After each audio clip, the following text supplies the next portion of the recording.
You'll have to forgive me if I seem a bit nervous. Not many people travelling in this part of Ferelden. Of course, that's part of my problem, isn't it? Mule got spooked by a wisp and ran off into the woods. Now what do I do? Oh, no. I sent my elf to do that. I sent my helper, Taran. Nice fellow, that, Taran. Allow me to introduce myself. Felix de Grosbois, merchant and entrepreneur at your service. A Grey Warden? That's quite impressive, isn't it? My word. I don't normally take this route, but with the war, I was hoping for a bit of luck and good weather in the mountains. Sadly, I've had neither. Ugh, this trip has been one miserable disaster after another. I don't suppose you consider helping a fellow out? Of all the other things that went wrong, the worst is this artifact I brought in Jada. It's a control rod, I'm told, for a golem. No point in me keeping it, however, as I'll never get to use it. But, maybe you could?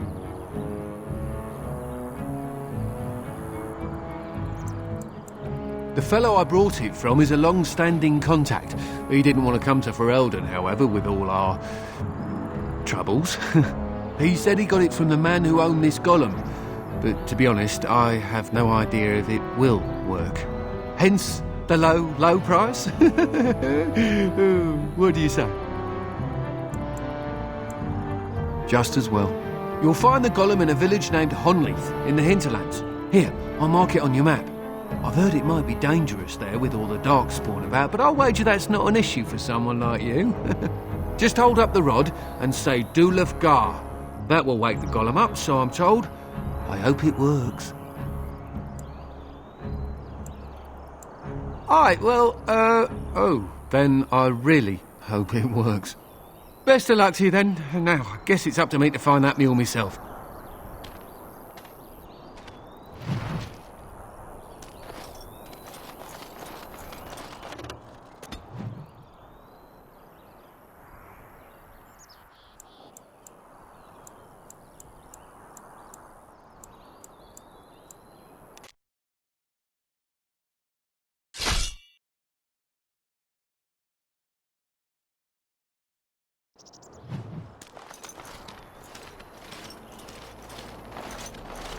Oh, thank the Maker. We need help.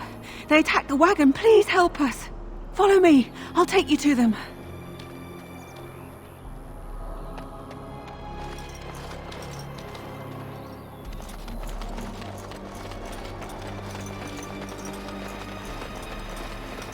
Trap right ahead.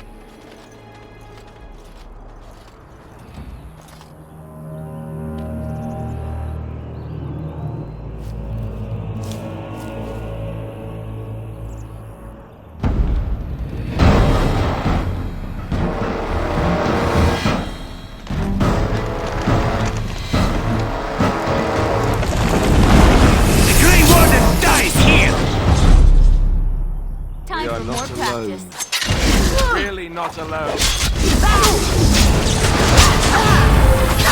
Shall we compete for points?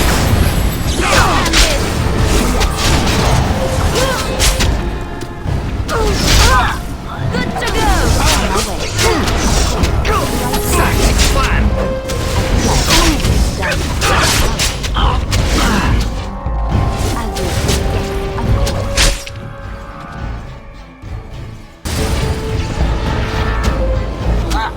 Hurry! Right ahead. Right ahead.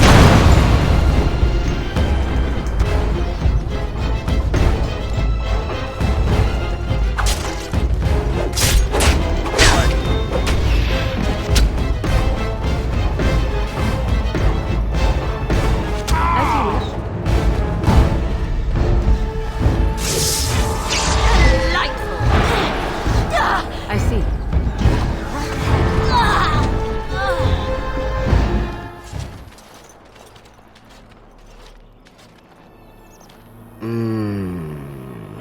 Oh, what? Oh, I rather thought I would wake up dead, or not wake up at all, as the case may be. But I see you haven't killed me yet. Ah, so I am to be interrogated. Let me save you some time. My name is Zevran. Zev to my friends. I am a member of the Antivan Crows, brought here for the sole purpose of slaying any surviving Grey Wardens, which I have failed at, sadly.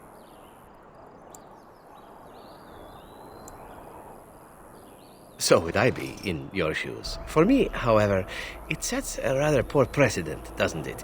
Getting captured by a target seems a tad detrimental to one's budding assassin career. A rather taciturn fellow in the capital. Logain, I think his name was. Yes, that's it. I wasn't. If I had succeeded, I would have returned home and the Crows would have informed your Logain of the results, if he didn't already know. If I had failed, I would be dead, or I should be, at least as far as the Crows are concerned. No need to see Logain then.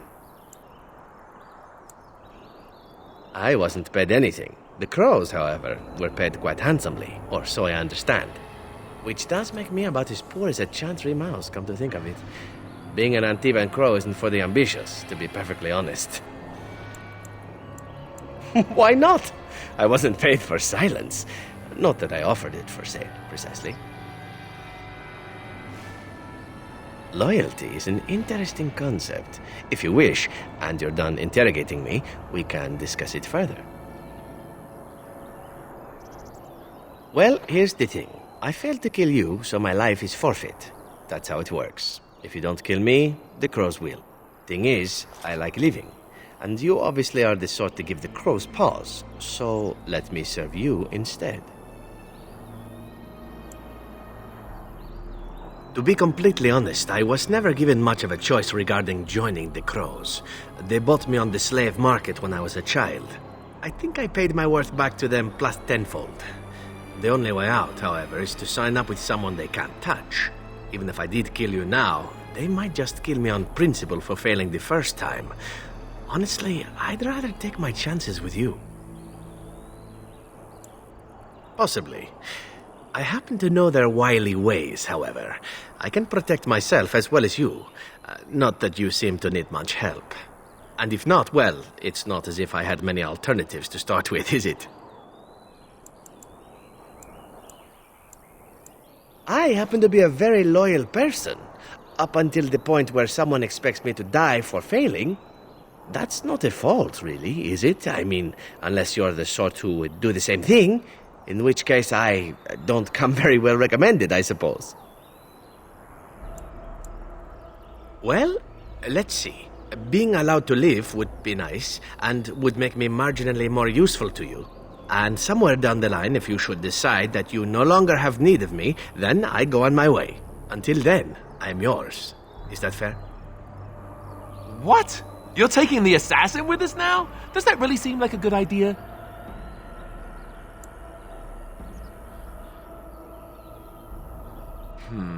All right, I see your point.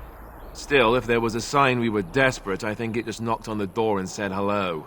A fine plan, but I would examine your food and drink far more closely from now on, were I you. That's excellent advice for anyone. Welcome, Zevran. Having an Antivan Crow join us sounds like a fine plan. Oh, you are another companion to be, then? I wasn't aware such loveliness existed amongst adventurers, surely. Or maybe not. I hereby pledge my oath of loyalty to you until such a time as you choose to release me from it. I am your man, without reservation. This I swear.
Enemy ahead.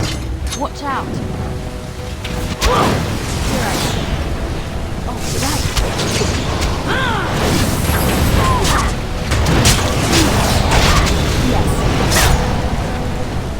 Going. You should run while you can.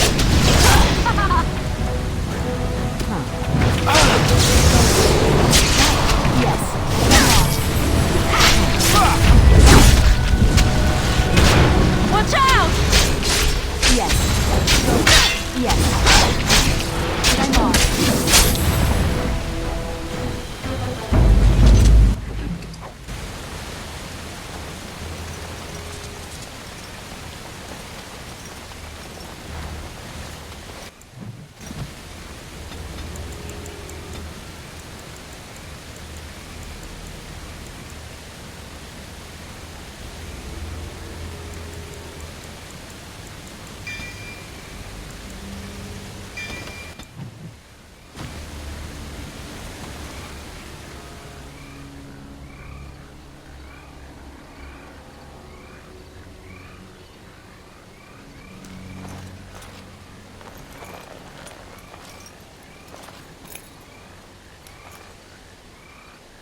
Thank you.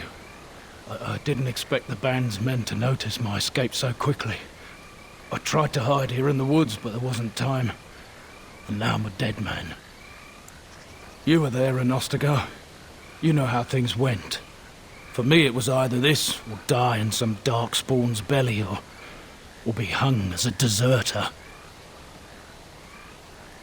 I dare say most people think the same of you and me, if not worse. I fled the battlefield when Loghain betrayed us. I abandoned my men, and they died. And Caelan with them. He was my king, my friend, maker. All that time in Ban Loren's prison. And I couldn't stop thinking about all they suffered that one dark night at Ostagar.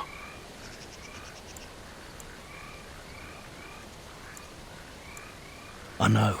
Even had Loghain's men not turned their backs on us, the Darkspawn were too many. Even Caelan, for all his bravado, knew there would be no victory at Ostagar. The king entrusted me with the key to the royal arms chest. If anything were to happen to him, he said, it was vital I deliver it to the wardens. He didn't get the chance. Duncan was so busy with the new recruits and keeping Loghain at bay. Whatever his reasoning, it's me Caelan entrusted it to. The Maker has a sense of humour, doesn't he? I suppose it's for the best, however. Had I kept it, it would be in Ban Loren's hands by now. Why am I not surprised? Is there someone else we should be bringing back from the brink of death instead? I was afraid. I thought I would lose it on the battlefield, so I stashed it in the camp. Please, it's probably still there. If anyone can, it's you, Grey Warden. Ostagar's probably crawling with Darkspawn by now, and I'm afraid I would not make the journey. The key's behind a loose stone at the base of a statue. I'll draw a map for you, so you'll know where to search. You'll be taking me along, won't you? Call me sentimental, but I left behind some dark spawn that really deserve a sword through the middle. It is vital that the king's documents do not fall into the wrong hands. As for Marik's sword, it is too powerful to be pawed at by those monsters. Same for the king's other arms and armor. And if you happen to find Caelan's body, see it off. He was our king. He shouldn't be left to rot amidst the Darkspawn's filth.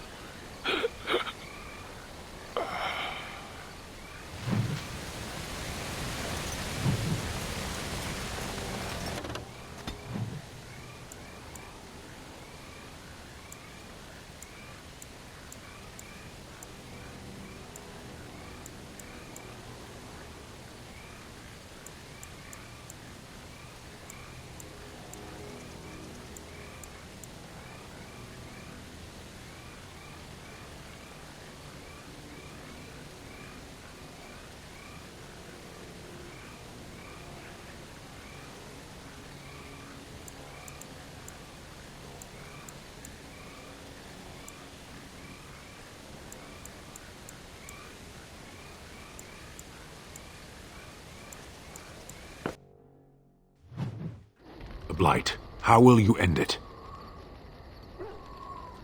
Is that all? It is surrounded by an ocean of darkspawn. How will you reach it? If you reach it, how will you slay it? You say you are a Grey Warden. I have heard stories of this order. Great strategists and peerless warriors. That is what we hear of the Wardens. So far, I am not impressed. Will you make that excuse to the Archdemon, or the victims it claims in the meantime? Yes. I am hardly Very well. Speak, then. Then I suggest we move on. As... What do you need? Ask away.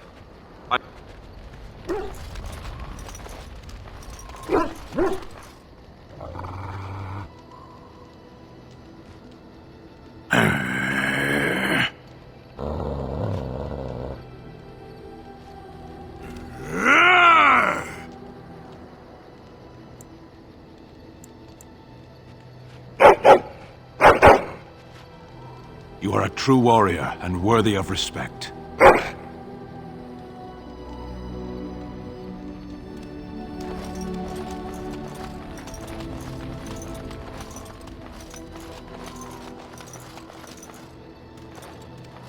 Are you sure I can't interest you in this hat?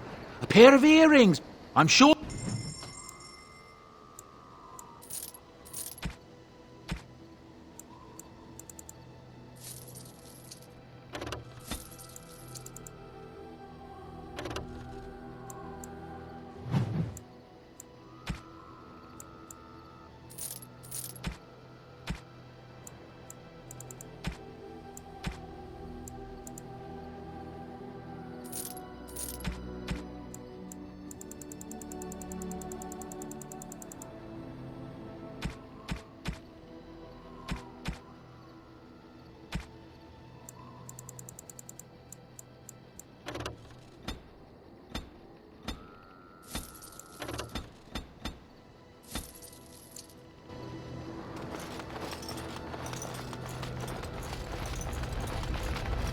I await your command. So, full of questions.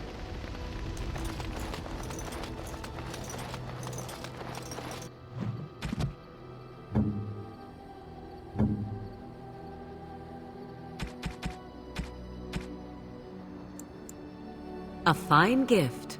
You... Gloves? You're giving me gloves? What for?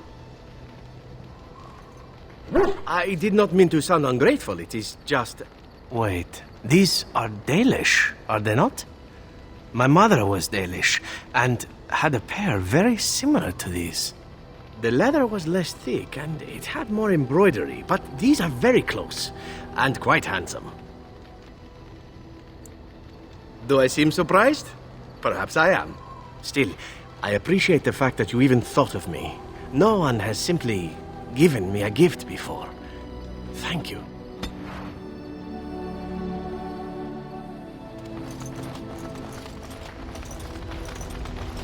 I await your command. So,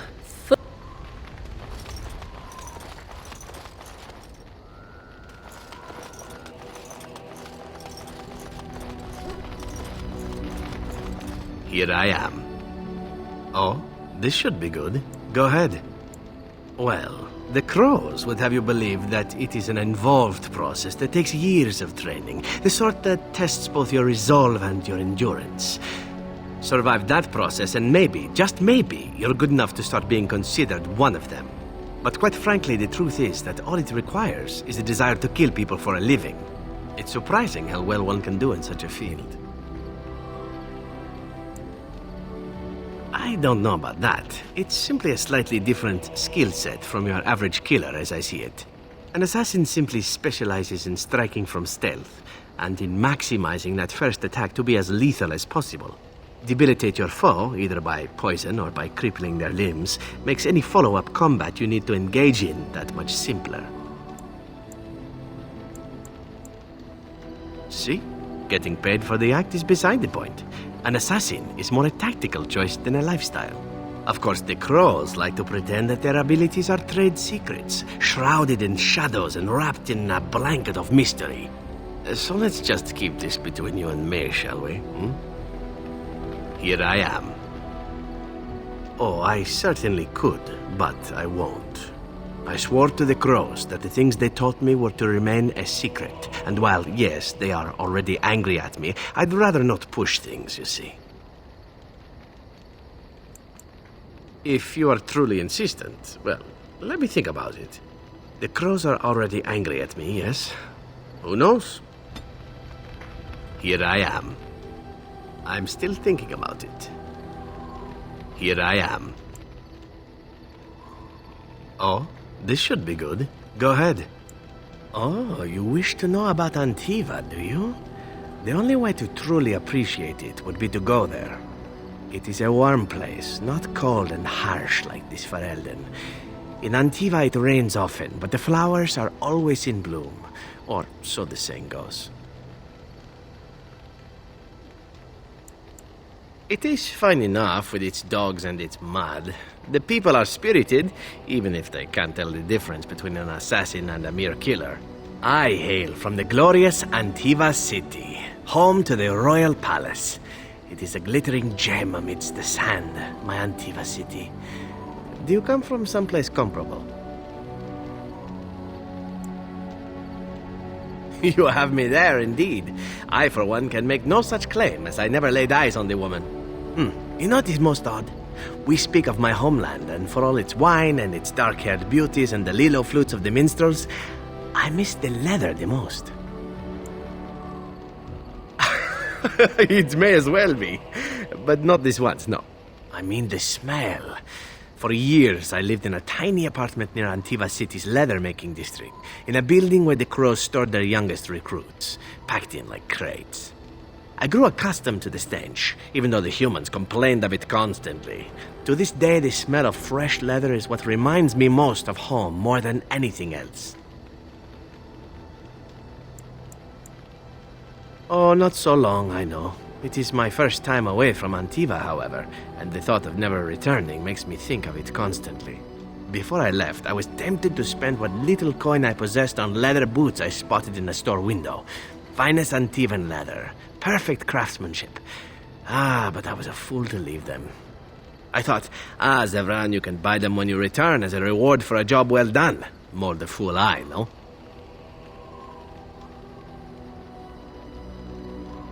True, and it's a comforting thought. One simply never knows what is to come next. How could I have suspected I would end up defeated by a beautiful Grey Warden, a woman who then spares my life? I could not. I say you are beautiful because it is true. Should I not? And glad I am to hear it. Now, if it is all the same to you, I would prefer not to speak more of Antiva. It makes me wistful and hungry for a proper meal. Here I am. Oh, this should be good. Go ahead. Well now, I imagine that's a very fair question. Being an assassin, after all, is a living, at least as far as such things go. I was simply never given the opportunity to choose another way. So, if that choice presents itself, why should I not seize upon it? Now that you mention it, I am not entirely certain. I was but a boy of 7 when I was purchased, for 3 sovereigns, I'm told, which is a good price, considering I was all ribs and bone and didn't know the pommel of a dagger from the pointy end. The crows buy all their assassins that way. Buy them young, raise them to know nothing else but murder, and if you do poorly in your training, you die. Oh, I don't know about that. The crows who are actually good enough to survive come to enjoy some of the benefits. In Antiva, being a crow gets you respect. It gets you wealth. Gets you women. And men. Or whatever it is you might fancy. But that does not mean doing what is expected of you always. And it means being expendable. It's a cage, if a gilded cage. Pretty, but confining.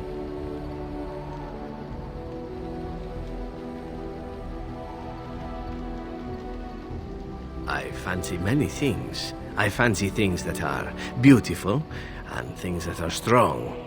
I fancy things that are dangerous and exciting. Would you be offended if I said I fancied you?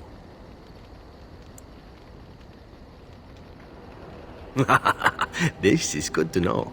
As for what I'll do in the future, presuming that there is one, I truly can't imagine. It might be interesting to go into business for myself, for a change. Far away from Antiva, of course. For now, naturally, I go where you go. And here I am, happy to be had. Isn't it wonderful how things work out that way? Come now, enough chit-chat. Talking about the crows summons them, you know. Any Antivan fishwife could tell you so. I've a question, if I may. Well, here's the thing. I swore an oath to serve you, yes? And I understand the quest you're on, and this is all very fine and well. My question pertains to what you intend to do with me once this business is over with, as a point of curiosity. Of course it is afterwards. The ravishing part is a given. One simply assumes that once your Grey Warden business is finished, you would have no need of an assassin to follow you about. Am I wrong?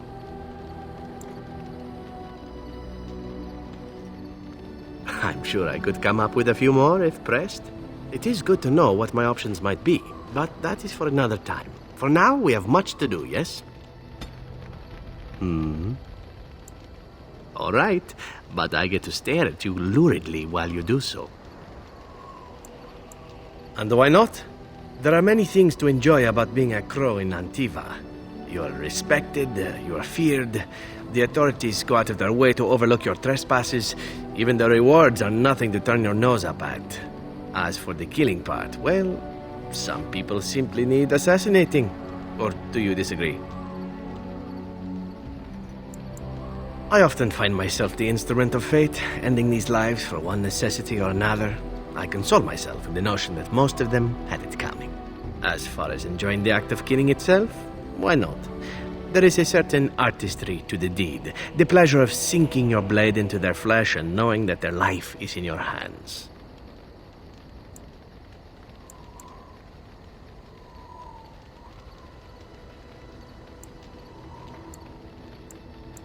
There are many things I did not enjoy about being a crow, of course. Having no choice, being treated as an expendable commodity, the rules, oh, so many rules. But simply being an assassin, I like it just fine. I will continue to do it if I can, even if I am not a crow. Honestly, could you picture me doing something else? I mean professionally. Or maybe you mean professionally as well. Perhaps you intend to peddle my services to bored Ferelden noblewomen. It is an interesting thought, but I've always removed my clothes strictly on an amateur basis. A talented amateur, of course, but an amateur nonetheless. Of course, all these thoughts are moot. Chances are still good that you and I will perish, eaten by darkspawn or slain by the crows at some point. Very gruesomely, I imagine. But it is pleasant enough to chat about. Come, let's move on while our boots still have some wear in them. What is your desire? All right, but I get to stare at you luridly while you do so. I know little enough of the Dalish other than the fact that my mother was one, or so I was told. She had fallen in love with an elven woodcutter and accompanied him back to the city, leaving her clan behind for good. And there, of course, the woodcutter died of some filthy disease and my mother was forced into prostitution to pay off his debts. Oldest tale in the book. How should I know? My mother was a whore, as you'll recall. None of the other elven boys in the whorehouse knew their fathers. I was not so unusual. I didn't know my mother either, of course. She died giving birth to me. My first victim, as it were. We were all raised communally by the whores. It was a happy enough existence, ignoring the occasional beating. Until eventually I was sold to the crows. I brought a good price, so I hear. Ah, compassion and beauty both in the same woman. It is a delight, truly, though what you say is unnecessary, even if it is appreciated. It could have been much worse. Shall I tell you about what happened to the other whorehouse boys who did not fetch a decent price with the crows? Surely your life has not been so idyllic. People like you and I are not the product of happy lives of contentment, after all. My original point is that my mother's Dalish nature was always a point of fascination for me. Through all the years of my crow training, the one thing of my mother's that I possessed was a pair of gloves. They were of Dalish make, I knew that much, and beautiful. I had to keep them hidden, of course, as we were not allowed such things. Eventually, they were discovered, and I never saw them again.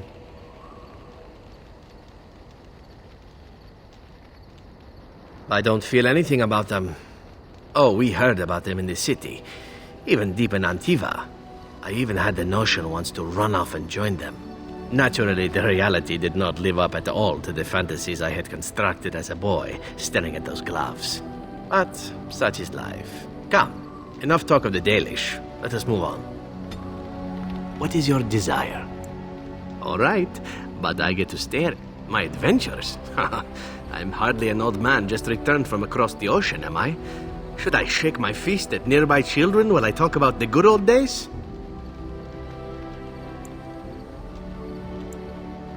Falling down a flight of stairs is an adventure. Falling into someone's bed, also an adventure. I am assuming what you're looking for are professional anecdotes. Let's see, my second mission ever for the Crows was a bit intriguing. I was sent to kill a mage who had been meddling in politics. In Antiva, nobody is too important to escape the reach of the Crows. They've killed kings and queens. That is simply how it is. As it turned out, the mage in question was quite a delightful young woman. Long, divine legs, as I recall. I caught her in a carriage on her way to escape to the provinces. After I killed her guard, she got down on her hands and knees and begged for her life. Rather aptly, I might add. So I joined her in the carriage for the night and left the next morning. Well, yes, twice, actually. Then she decided to try and use me instead.